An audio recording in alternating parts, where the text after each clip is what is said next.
Surrender your fires to the true air.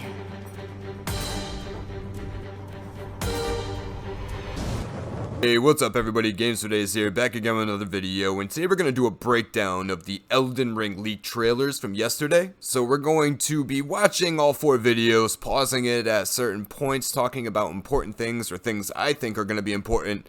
We're going to try to see if we can find anything new, see what's carried over from past games, and just talk a lot about everything we're seeing. As always, if you enjoyed the video, please hit that like button before you take off. If you are new, subscribe, maybe join our community. Let's get into it. So in the very first frame, we're going to pause right away. As you can see, this looks like a very important picture. So we can see the tree. A lot of people are saying it's the tree of Yggdrasil. Sorry if I'm saying that wrong, but it's a very important tree. And one thing you can see is you can see through the tree. It's not a physical object. It looks like it's almost like a ghost tree. And also, if you look at the top of the tree, it seems to be on fire.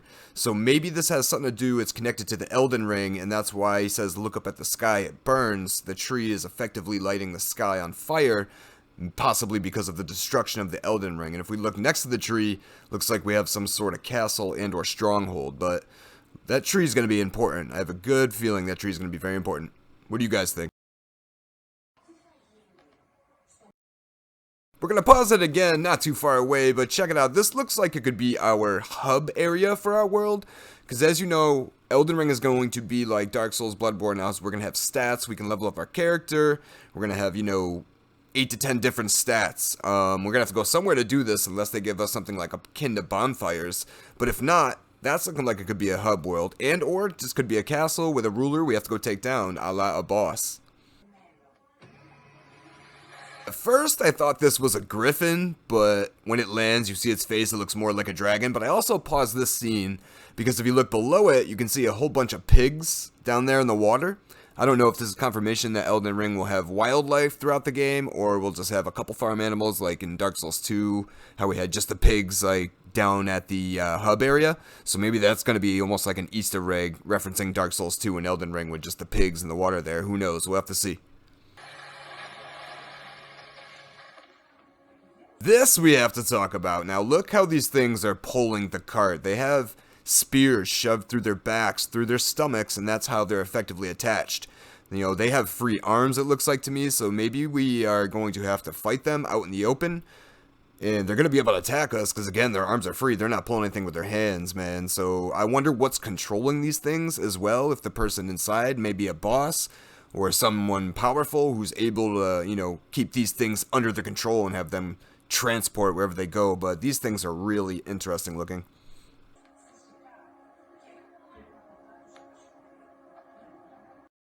So we're going to pause here again now. You know what this reminds me of? It reminds me of the Berserker boss from Gears of War 5. If you look at the Berserker's head and the things coming off of it, it looks super similar. Some people are claiming these may just be placeholders, but I don't know. This first part of the trailer looks more modern than the other parts, so let's keep it moving. This shot right here is very intriguing to me. Reason being, if you look at that giant head, it almost looks like it's embered, almost like from Dark Souls. And then if you look right underneath the tree, you can see a person that's walked out from either inside of the head or behind it. But there's a very little figure right at the base of the tree. It almost reminds me of the shot with the furtive pygmy from Dark Souls 1. But we'll have to see what that's all about when it actually drops, man. But very interesting. And then you can see the tree of Yggdrasil, if I'm saying that wrong, sorry, but you can see the all-powerful tree in the background there. So again, that tree is going to be very important to us. I think it's going to be directly connected to the Elden Ring.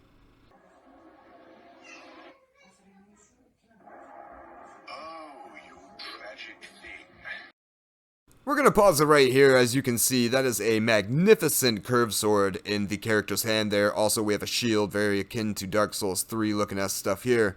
But for those of you asking, will there be curved swords? The answer is a resounding yes. Pause here real quick, give us another good look at another weapon. It looks like we have a one-handed axe right there. Nothing crazy special, but still cool. Crossed the sea of fog all the way to the Riftlands. Well, this... So I missed this the first time through, but if you look, you can see there is a homing soul mass spell hovering above this mage character standing in the field here. I also like how that animation was fast and more aggressive looking, how she just swiped across and was like, ka-ching, good to go. Pretty awesome. Is the very edge of the map. Imagine what drives you to seek the Elden. This is something I really wanted to talk to you guys about. There's obviously going to be stealth in this game of some sort, but I'm thinking it may be tied to maybe like one class. Like if you pick that stealthy class, you're able to do it, because I really can't see, you know, a knight in full armor sneaking up behind someone like this. Maybe the ranger class will be able to do this, or, you know, if someone else knows what I'm talking about, throw it in the comments down below, but I don't think it's going to be across the board here. Ring. So either we're going to have trick weapons like Bloodborne, or this is just going to be a weapon with the big, you know, ball hanging at the end of the chain you're going to be able to whip around and smack people with. I'm really hoping they get really creative with weapons and it's going to be trick weapons and can transform, but we'll see what happens. I suppose you can't be talked into turning back. This scene shows us we're going to have areas you're going to need a torch to see. It looks like very dark. That reminds me of kind of Dark Souls 1, how we had those really dark areas, or the area with the giants, the Tomb of the Giants. Pretty sweet, though. Shot here gives us another close-up of the weapon. Nothing crazy special, but still cool to see. Very well then.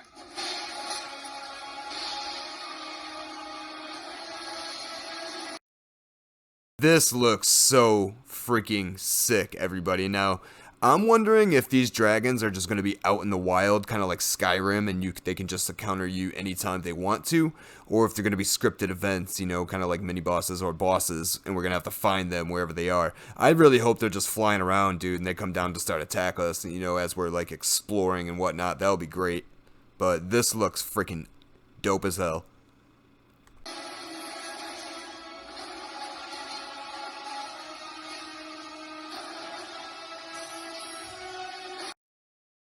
This scene's going to give us our first look at new magic, something we haven't seen before. The other scenes we saw the homing crystal soul mass, or at least homing soul mass that looked like, but this looks like he almost creates a lightsaber out of magic and, you know, straight spears the enemy with it.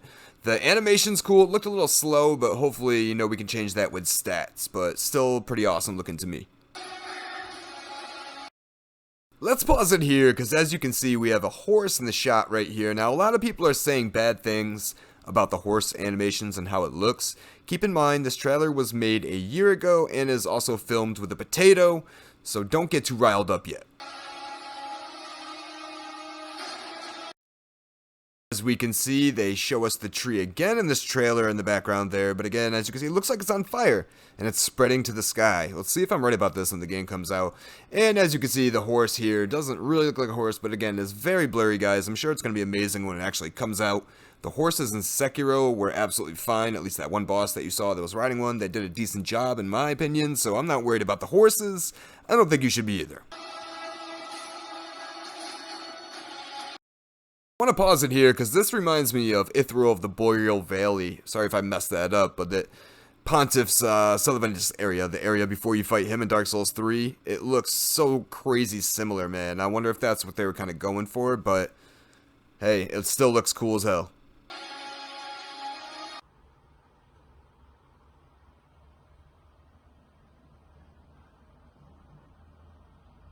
I don't know about you guys and gals, but this straight up reminds me of the furtive pygmy scene from Dark Souls 1, the caves that he was in when he found the first flame.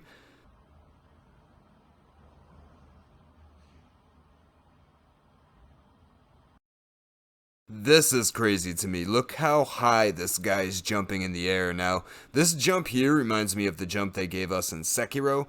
So, kind of looks like they're going to be bringing it to Elden Ring. I wonder if every class can do it, because what if you're some huge hulking knight, you know, in a huge set of armor with a huge weapon? Are you going to be able to jump that high? Or again, is it going to be specific only to certain classes? We'll have to see, man. This is going to be real interesting.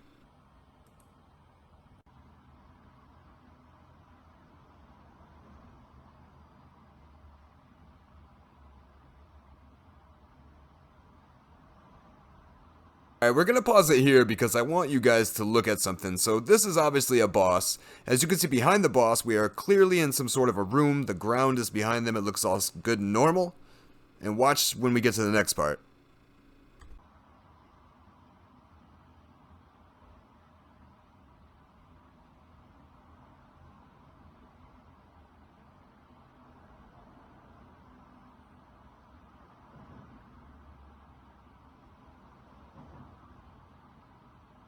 So now look behind the boss. We can clearly see the building has disappeared completely and there's tons of water just behind the boss everywhere. So either they have the power to transport us to a completely new area or we are stuck in another, let's say, dimension that the boss has control of. I don't know, but it looks pretty amazing. I'm hoping this is going to be the Moonlight boss. There's one usually in every FromSoft game, or at least the Moonlight Greatsword will make an appearance. Something Moonlight. So that's going to be it for the trailer's analysis and breakdown. What do you guys think? I'm real interested to hear your thoughts in the comments down below. Also, don't forget to like and subscribe before you go, guys. I will see you on the next one. Peace out.